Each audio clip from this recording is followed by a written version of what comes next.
¿Podrá acaso el sentimiento de la soledad atarnos a ella y vivirla 100 años?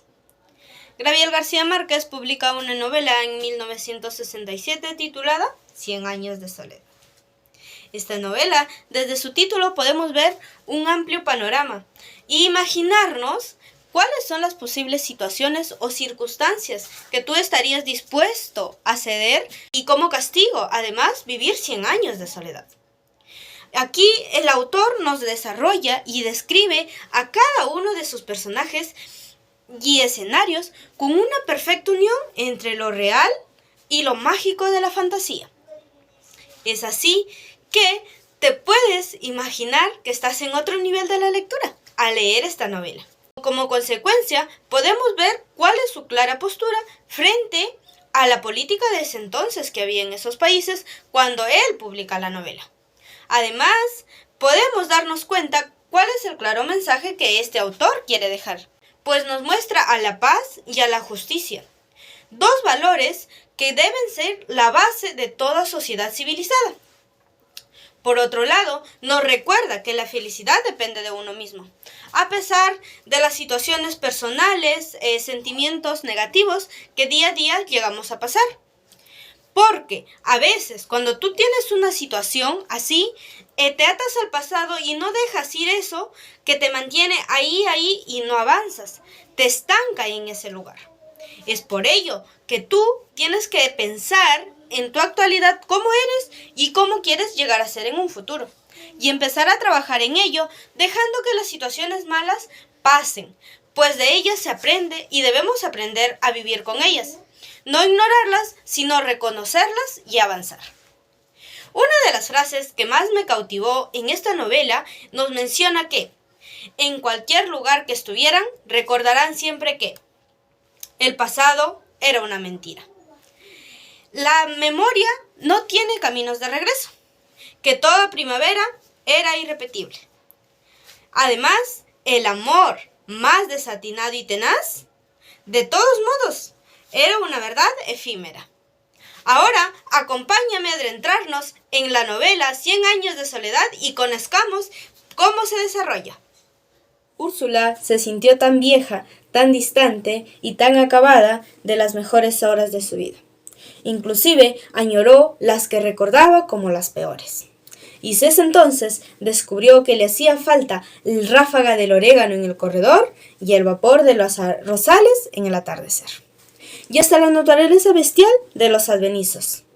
Su corazón de ceniza era apelmazada, que había resistido a quebrantables golpes de los más certeros en la realidad cotidiana. Se desboronó en los primeros segundos de la nostalgia, pues la necesidad de sentirse triste se le iba convirtiendo en un vicio constante que le desbastaba los años. Es ahí donde ella descubre que todo lo escrito en ellos era irrepetible, desde siempre para siempre, porque las estirpes estaban condenadas a 100 años de soledad, y ellas no tenían una segunda oportunidad sobre la tierra. José Arcadio Buendía y Úrsula Iguarán son dos primos que se casan bajo los presagios que en su descendencia alguien podía tener cola de cerdo. Una pelea entre José Buendía y Prudencio Aguilar, uno de los vecinos del pueblo, hizo que se enojara mucho y José terminara matándolo. Pues este le insulta y le dice: a ver si ese gallo le hace el favor a tu mujer, pues el pueblo sospechaba que la pareja no mantenía relaciones durante un año, a temor que se haga realidad el mito. Entonces, el fantasma de Aguilar siempre le persigue a la pareja. Por ello, ellos deciden marcharse del lugar, donde en el camino Buendía tiene un sueño, donde le aparecen construcciones con muchos espejos, y cuando él pregunta el nombre, le responden Macondo. Así despertó del sueño y decide detener la caravana, para adentrarse en el centro de la selva y habitar ahí. Ahora adentrémonos en Macondo y descubramos el legado de la familia Buendía. Ahora sumérgete en Macondo, una aldea que trasciende los límites de la imaginación, un rincón paradisíaco en medio de la selva, con sus casas de barro y cañabrada a orillas de un río de agua diáfana. Se convierte en el escenario de innumerables maravillas y tragedias de la segunda generación. Tenemos a José Arcadio, primer hijo de la familia Buendía. Al parecer este ha heredado hasta los gestos impulsivos de su padre. Purpurento, todo tatuado, afirmando en su jerga de marino haber dicho navegado todos los mares. En esta generación también tenemos a Aureliano, quien es el segundo hijo de los jefes y el primero en nacer en Macondo.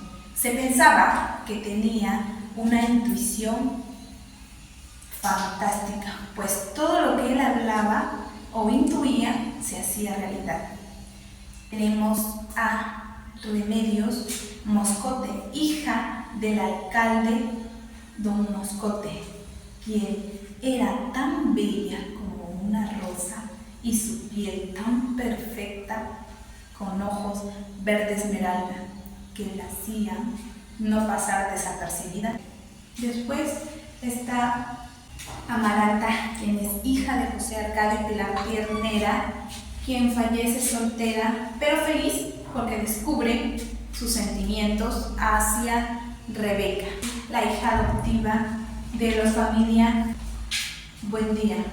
El legado de la familia lo sigue Arcadio y Sofía, quienes tienen a dos gemelos, a José Arcadio II y a Remedios. Remedios es la chica más bella del pueblo, es lo que se comenta, mientras que José Arcadio es un muchacho muy travieso, que es muy parecido a José Arcadio, el patriarca de la familia.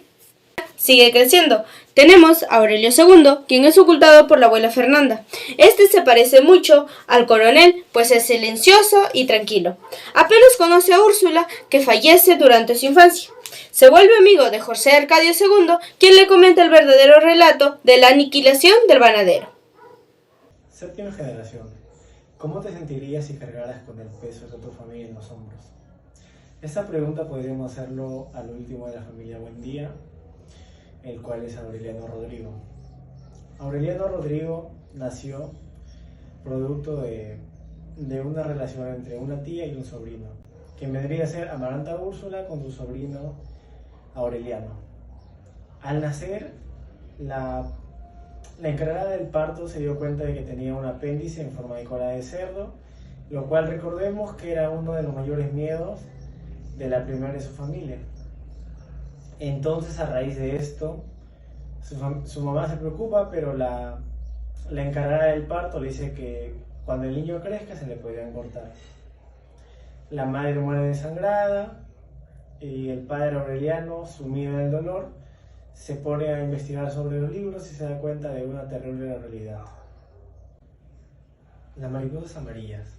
En 100 años de soledad, las mariposas amarillas representan el amorío que tiene Meme con Mauricio Babilonia, debido a que ella podía observar que las mariposas amarillas pasaban por su costado, así ella se daba cuenta cuando su amor estaba cerca. Pero al morir Mauricio Babilonia, las mariposas amarillas seguían en la casa. Los espejos. En 100 años de soledad, los espejos es una simbología de cómo los personajes son solamente una carcasa por fuera y por dentro están bien lastimados. Un ejemplo de esto es como el mismo Macondo es llamado la ciudad de los espejos, y cómo al final de la obra el protagonista se da cuenta de que todo en realidad. Y llegamos al final de la historia. Recordemos que Aureliano está sumido en el dolor por la pérdida de su esposa. Debido a esto, él se va a un bar a emborracharse, pero luego de esto recuerda que tiene un hijo, y va de regreso a ver a su hijo y se da cuenta de que su hijo ha muerto comido por hormigas. Al ver esto recuerda un pasaje de la obra de Melquíades, en el cual dice que el primero de su generación morirá amarrado a un árbol y el último morirá comido por hormigas. Y mientras va leyendo, se da cuenta de que los manuscritos de Melquíades en realidad son la historia de su familia, que ha pasado por generación por generación. Luego que termina de leer esto, viene una tormenta, la cual arrasa con Macondo y todos sus recuerdos. En la travesía por 100 años de soledad, García Márquez nos sumerge en un universo que va más allá de las páginas. Macondo se erige como un microcosmos, los Buendía como personajes entrañables, y los simbolismos añaden capas fascinantes.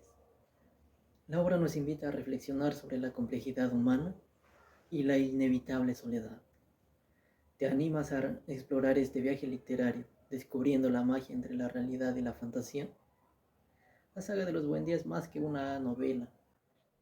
Es un desafío y una invitación a sumergirnos en los 100 años de soledad. Gracias por acompañarme en esta travesía.